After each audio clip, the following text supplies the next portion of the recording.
morning, welcome to the channel. If you're new here, my name is Paul. I own and operate TCI Development. We're a building contracting company located in Southern California. If you've been following along, we're back out here on the 4,000 square foot custom home going in Temecula wine country. We've been waiting for about 8 weeks for our roofing tile, and that finally showed up yesterday, and the guys loaded the tile. But because of coronavirus, we're starting to run into a problem on a lot of our jobs getting materials. But we had the house dried in already, and we did get some rain. But you can see behind me, they have the roofing tile loaded. And we had to get this roofing tile up there so we could set our windows, because we can't do our combo inspection without our windows being set. And we can't set the windows until the tile is loaded, so the weight of the roof will settle.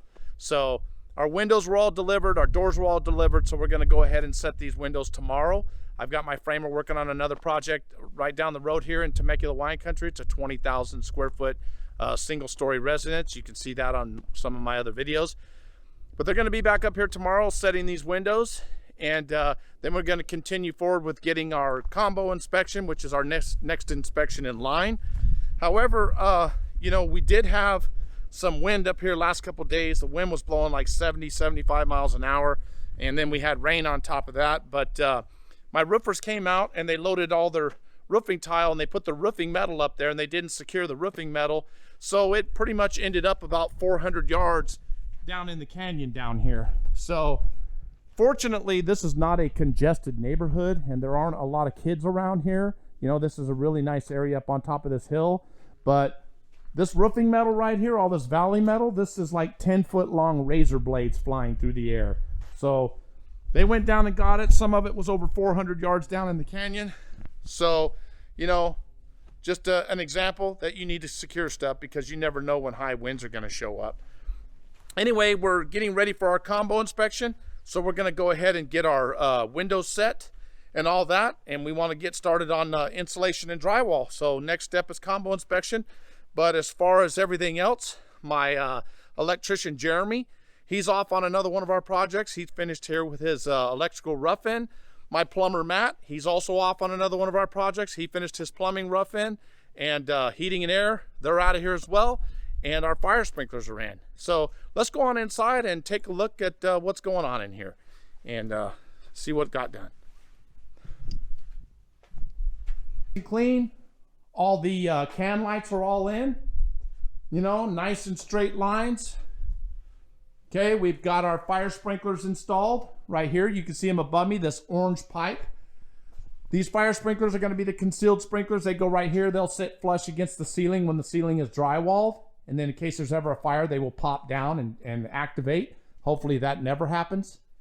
But that orange pipe is just like PVC that you put out in your lawn for irrigation. It's just a fire-rated product. This is called CPVC. That stands for chlorinated polyvinyl chloride. So that's all installed. You can see the ducting for the heating and air is all mounted up nice and neat in the attic. That's the way it should look. That's very professional and very clean. We wrap all the joints with insulation to prevent any leaking of any kind. But everything is hanging nice and neat. These guys always do a very, very professional job, which is the way we kind of want it. Always. Every time. But yeah, everything is all installed. So right over here, I don't know if you recall in a previous video, I talked in a previous video about low voltage, okay? This is low voltage right here. So this is Ethernet and coaxial. And I had the owner come out, because he had only been out a couple of times prior. I'd had him come out to, just to kind of mark out where he might want low voltage. Now, I've gone in a lot of custom homes, and whenever you buy a tract home, you'll see that you usually end up with one low voltage communication port on one wall in your bedroom. And it's usually on the wrong wall, right? So when you have your internet provider come out and you want to hang a TV in your bedroom, they have to staple a bunch of cable around your baseboard to get it to where the TV is going to go, or where you want it to go. We don't build that way. When we build a custom home, it's a custom home. Custom means custom. So we get this stuff by the 1,000-foot boxes, and I always tell my guys, put low voltage on every wall in every bedroom. Put low voltage on every wall in the living rooms. Put low voltage everywhere you think they might want a television, right? Or a computer. That way, When they move in, it's there, right? This guy's paying us good money to build this custom home, and he's going to get a custom home. So we put these low voltage outlets, we always put them up high. Here's power for it. And then we'll put our box right here for our low voltage, and we put them down low, we put them up high, and we put them down low. Because we never know, he might want a TV on a stand, or he might want to hang it on the wall. But yeah, we got all the low voltage in. Right here is an electrical sub panel, right? So the main panel is on the outside of the wall over there, on the outside of the house. That's the main panel. But we ran things to a sub panel right here for electrical. It's stapled up nice and clean, looks very professional. And that's to feed this portion of the house. So this house is over 100 feet long, right between 115, 120 feet long. So we ran a sub panel here for this portion of the house. And for this garage here, here's all of our windows and doors that were just delivered. This center garage here is actually not going to be a garage. This is a music room. So we ran a whole bunch of extra outlets in here. You know, this called for 1 outlet on the plans, but we ran about 9. And we ran a bunch of low voltage in here and a bunch of outlets because this owner's really into music. He's probably going to want amplifiers and all that. So we were here wiring, so why not? We went ahead and put that in. And here's low voltage for that. Okay. And with this garage here, normally when you buy a house, or even if you go into somebody who had a custom home built, you're going to see probably 2 electrical outlets in the garage. Okay, there's usually one by the hot water heater, and then there's one for the sprinkler timer. Okay, I'm a guy, I like to be in the garage, I like to tinker in the garage, that's what guys like to do. Well, I don't want to speak for all guys, that's what I like to do. But when I build a custom home from somebody, that's exactly what they're going to get. They're not going to get 2 electrical outlets in the garage, they're going to get 7 or 8. Because everything's battery powered now. People like to have ports where they can plug in their phone and plug in batteries. So they're going to get 7 or 8. The architect generally draws in the bare minimum, which is usually 1 or 2. But just because they draw in 1 or 2 doesn't mean that that's, as a builder, as a general contractor, that you're going to just give them 1 or 2. That's not professional. That's not custom. You give them a little more than they expect. And that's what we do. So let's go down here and take a look at what's happening.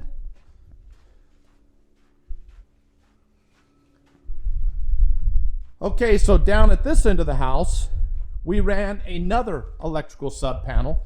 This is the larger portion of this house, okay, the main portion. Everything is dressed up nice and neat, stapled the way it's supposed to be. You know, the inspectors know us. They've known us for years. They come out. They love the way we do our work, and they never give us any hassle about it. But it's nice and neat.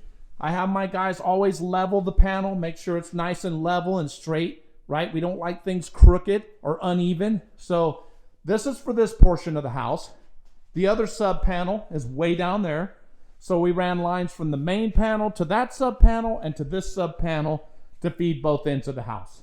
But looks nice and neat. Now over here, here's all the low voltage that we ran. All right? There's over 50 low voltage outlets going in this house. Now the plans called for 1 in each room. We put, like I mentioned before in a previous video and in this video, we're going to give you 1 in every room because that is custom. We're going to put a low voltage cabinet right here. All this will go into the low voltage cabinet. There'll be power in the low voltage cabinet. That way, when the internet provider comes out, he can just put the router in there and feed both houses from the router that's in this cabinet. It's a nice access point, nice and clean, very professional. Go over here and take a look. You can see all the debris is cleaned up. Looks really good in here, nice and clean. So the owner comes out, he's not going to be stepping on a bunch of nails and trash. Next step, tomorrow we're going to get all these windows set. Okay. You see again right here. Here's our fire sprinklers with a CPVC. We're going to get all these windows set in here in preparation for our combo inspection. Now, just to mention again, low voltage. Right out here. This patio, the owner had mentioned to me before, this patio area is probably where they'll do a lot of entertaining, and they're going to hang out here. We have a fireplace going right there at the end. You can see the walkway that goes down to the other part of the house. He mentioned that to me, and I made a mental note, okay, that he's going to be hanging out here a lot. So I told my guys when they were running low voltage, run some out here on this wall. Okay, so they ran some out here on this wall. That way, when they're sitting out here, if they want a TV mounted on that wall, they can mount it right there. We'll put a power outlet right next to it. And the owner mentioned he might want a little refrigerator out here, so we ran an outlet for a small refrigerator, and we ran an outlet right here out on this patio. So if you're going to get into building, you always want to think ahead to what people are telling you. Pay attention during the conversation of the things that are really important to them. So we went ahead and ran that because, like I said, we buy this wiring by the 1,000-foot box. So why not put it in when we're here? So we're not charging them extra for that. We just throw it in because custom is custom. Okay. Another thing that we do, you'll see right here in this opening for the slider. Okay. You see this two-sided foam tape that's right here? When we frame walls, okay, before my guys start framing, I put two-sided foam tape under all the walls before we stand them and bolt them down. Okay, the reason we do that is a lot of your heating and air will actually bleed out underneath the gaps in the walls. And guess what? Spiders and ants, that's where they come in. Bugs that get in your house, they crawl in under the bottom plate, right? They crawl in under the bottom plate and they come into your house. So it's pennies on the dollar, right? It's not mentioned in the plans. I've never seen that mentioned in the plans to put this two-sided foam tape down, but we put that insulated tape underneath the walls before we bolt it down because that's custom. So the plan for now, my guys are off framing that 20,000 square foot custom home going down in Temecula.